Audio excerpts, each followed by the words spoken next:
Good morning, welcome to news analysis. నేను జ్యోత్స్న. డిస్కషన్లోకి వెళ్లే కన్నా ముందు వివిధ పత్రికల్లో వచ్చిన వార్తా కథనాలను ఒకసారి చూద్దాం. తెలంగాణ వార్తా పేపర్స్ చూసినట్టయితే ముందుగా ఈనాడులో వచ్చిన కథనాలు చూద్దాం. ఈనాడులో మనకు డీల్ పై సభలో ఢీ అంటూ ముఖ్యంగా అమెరికాతో ఏదైతే డీల్ కుదిరిందో దానికి సంబంధించి నిన్న సభలో అధికార ప్రతిపక్షాల మధ్య ఢీ అంటే ఢీ అన్నట్టు చర్చ నడిచింది అని చెప్పొచ్చు. అమెరికాతో వాణిజ్య ఒప్పందం సాకారమవుతున్న వేళ పార్లమెంటు ఉభయ సభల్లో విపక్షాలు భగ్గుమన్నాయి. దేశ ప్రయోజనాలను పట్టించుకోకుండా ఒప్పందం ఎలా కుదుర్చుకుంటారని నిలదీశాయి. దీంతో పాటు చైనాతో మునుపటి ఘర్షణ అంశం లోక్సభలో మరోసారి ప్రస్తావనకొచ్చి తీవ్ర వాదోపవాదాలకు దారితీసింది. నిరసనలు తెలిపే క్రమంలో అనుచితంగా వ్యవహరించారంటూ 8 మంది సభ్యులపై వేటు వేశారు. బడ్జెట్ సమావేశాలు ముగిసే వరకు వీరు సభలోకి అడుగు పెట్టేందుకు వీలుండదు. 2020 డోక్లాం వద్ద ఘర్షణపై భారత సైన్యం మాజీ అధిపతి ఎంఎం నరవణే రాసిన ఆత్మకథలోని అంశాలను విపక్ష నేత రాహుల్ గాంధీ మరోసారి ప్రస్తావించడం, అమెరికాతో ఒప్పందం గురించి ట్రంప్ ప్రకటన నేపథ్యంలో ఈ పరిణామాలు చోటు చేసుకున్నాయి. మరోవైపు మాట్లాడే హక్కు హరించడం ప్రజాస్వామ్యానికి మచ్చ. స్పీకర్కు రాసిన లేఖలో రాహుల్ గాంధీ నరవణే పుస్తకంపై కొనసాగిన ప్రకంపనలు, లోక్సభలో 8 మంది సస్పెన్షన్. ఇక అమెరికాతో వాణిజ్య ఒప్పందంపై పెద్ద నిర్ణయం, ప్రతి ఒక్కరికి దానివల్ల ప్రయోజనం, దేశానికి అనుకూలంగానే మా పని, ఎన్డీఏ పార్లమెంటరీ పార్టీ భేటీలో మోదీ అంటూ ఈ వార్తనిచ్చారు. ఇక వ్యవసాయ పాడి రంగానికి పూర్తి రక్షణ కేంద్ర మంత్రి గోయల్ వెల్లడించారు. ఇక 12 లక్షల కోట్లు పెరిగిన మదుపరుల సంపద అంటూ బిజినెస్ కాలంలో ఈ వార్తను ఇందులో ఇంక్లూడ్ చేసి ఇచ్చారు. ఇక 90% పైగా మనవే, కాంగ్రెస్కే అనుకూలమని సర్వేలు చెబుతున్నాయి. ఇప్పుడు రాబోతున్నటువంటి ఈ మున్సిపల్ ఎన్నికలు, రాష్ట్రంలో ఎన్నికలు జరుగుతున్న అన్ని పురపాలిక నగరపాలికల్లో కాంగ్రెస్ పార్టీ ఘన విజయం సాధించడమే లక్ష్యంగా పనిచేయాలని ముఖ్యమంత్రి రేవంత్ రెడ్డి అన్నారు. 90% పైగా మున్సిపాలిటీలను కాంగ్రెస్ కైవసం చేసుకోబోతుందని, మిగిలిన స్థానాల్లోనూ ఖచ్చితంగా గెలిచేలా కృషి చేయాలి అన్నారు. సో ఆ వార్తనే ఇక్కడ ఇచ్చారు. మంత్రులతో భేటీలో సీఎం రేవంత్ రెడ్డి దిశానిర్దేశం. ఇక గగనతల రక్షణ అంటూ రక్షణ సాంకేతికతలో భారత్ మరో ముందడుగు వేసింది. అధునాతన సాలిడ్ ఫ్యూయల్ డక్టెడ్ రామ్జెట్ చోదక వ్యవస్థతో పనిచేసే క్షిపణి పరిజ్ఞానాన్ని మంగళవారం విజయవంతంగా పరీక్షించింది అంటూ ఈ వార్తనిచ్చారు. శత్రు యుద్ధ విమానాల పాలిట ఇది సింహ స్వప్నం కాబోతుంది, కొత్త తరం క్షిపణుల రూపకల్పనకు వీలు అంటూ ఈ వార్తనిచ్చారు. ఇక బరిలో 12,993 మంది, 6,701 మంది ఉపసంహరణ, ముగిసిన నామినేషన్ల పర్వం, పలుచోట్ల నాటకీయ పరిణామాలు అంటూ ఈ వార్తనిచ్చారు. ఇక బయోఫార్మా శక్తితో హైదరాబాద్కు మేలు, జాతీయ రహదారి ప్రాజెక్టుల్లోనే 42,000 కోట్లు, తెలంగాణకు సముచిత నిధులు దక్కాయి, మెడికల్ టూరిజం హబ్ను తీసుకొచ్చేందుకు ప్రయత్నిస్తా బడ్జెట్పై కేంద్ర మంత్రి కిషన్ రెడ్డి. ప్రణీత్ రావు డీఎస్పీ హోదా రద్దు, ఇన్స్పెక్టర్ స్థాయికి తగ్గిస్తూ హోంశాఖ ఉత్తర్వులు, ఫోన్ అక్రమ ట్యాపింగ్ కేసు నిందితుడి వివాదాస్పద యాక్సిలరేటెడ్ పదోన్నతి తొలగిస్తూ నిర్ణయం అంటూ ఈ వార్తనిచ్చారు. నెక్స్ట్ ఆంధ్రజ్యోతి. ఇక్కడ అందరూ క్షేత్రస్థాయిలో ఈ మున్సిపల్ ఎన్నికల ప్రచారానికి మిగిలింది వారమే. సర్వేల్లో 90% కాంగ్రెస్కి అనుకూలంగా వస్తోంది.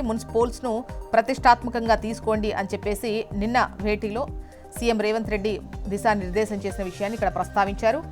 ఇక రైట్ సైడ్ కనుక చూసినట్లయితే సహనానికి విజయం, అమెరికా సుంకాల విషయంలో విమర్శలు ఎన్నొచ్చినా భరించాం, వాణిజ్య చర్చల్లో సుస్థిరత వైఖరితో ఉన్నాం, ఫలితాలు చూస్తున్నాం, అమెరికాతో వాణిజ్య ఒప్పందం సుంకాల తగ్గింపుపై ప్రధాని మోదీకి ఎన్డీఏ ఎంపీల సన్మానం అంటూ ఈ వార్తనిచ్చారు. ఇక ఎప్స్టీన్ ఫైల్స్ భయంతోనే ట్రంప్తో మోదీ రాజీ అంటూ తన పరువు కోసం దేశాన్ని నమ్మేశారు. అదానీ కేసు, ఎప్స్టీన్ ఫైల్స్తో తీవ్ర ఒత్తిడిలో ప్రధాని, అందుకే ఆగ మేఘాలపై వాణిజ్య ఒప్పందానికి అంగీకారం. కాంగ్రెస్ అగ్రనేత, లోక్సభలో ప్రతిపక్ష నేత రాహుల్ గాంధీ చేసిన వ్యాఖ్యలివి. మళ్లీ చైనా రచ్చ, దురాక్రమణపై మాట్లాడేందుకు మళ్లీ రాహుల్ ప్రయత్నం, ప్యానెల్ స్పీకర్ నిరాకరణ, విపక్షాల తీవ్ర నిరసన. ఇక బీసీలకే పెద్దపీట అంటూ మున్సిపల్ ఎన్నికల్లో అత్యధిక సీట్లను కేటాయించిన పార్టీ, వార్డులు డివిజన్లలో బీసీలకు కాంగ్రెస్ 53, బీఆర్ఎస్ 53, బీజేపీ 49%. ముగిసిన నామినేషన్ల ఉపసంహరణ పర్వం, బరిలో అభ్యర్థులపై స్పష్టత. నెక్స్ట్ నమస్తే తెలంగాణ. ముసలం దౌర్జన్యం అంటూ కాంగ్రెస్లో ఎన్నికల కుమ్ములాటలు, బీఆర్ఎస్ శ్రేణులకు బెదిరింపులు. అధికార పార్టీలో మున్సిపల్ ఎన్నికల రగడ, చిచ్చు రాజేసిన టికెట్లు, బీఫామ్ల కేటాయింపు, రాజీనామాలు, ధర్నాలు, కన్నీళ్లు, శాపనార్థాలు, నాయకత్వం తీరుపై అసలు కాంగ్రెస్ ఆగ్రహం. గద్వాలలో ఇన్ఛార్జి సరిత వర్సెస్ ఎమ్మెల్యే బండ్ల. జగిత్యాలలో జీవన్ రెడ్డి ఎమ్మెల్యే సంజయ్ కొట్లాట. జీవన్ రెడ్డి వర్గానికి షాక్. బీఫామ్ చించి మరొకరికి. మల్లురవి ప్రధాన అనుచరులకు దక్కని టికెట్లు. పార్టీకి తైలి శ్రీనివాస్, మల్లెపల్లి జగన్ రాజీనామా. మురళీనాయక్ టికెట్లు అమ్ముకున్నారన్న మరో నేత.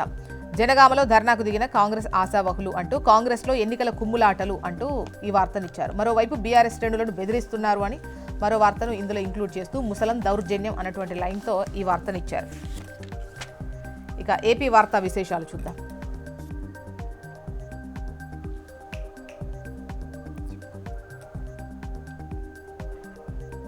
ముందుగా ఈనాడులో వచ్చినటువంటి కథనాలు చూద్దాం.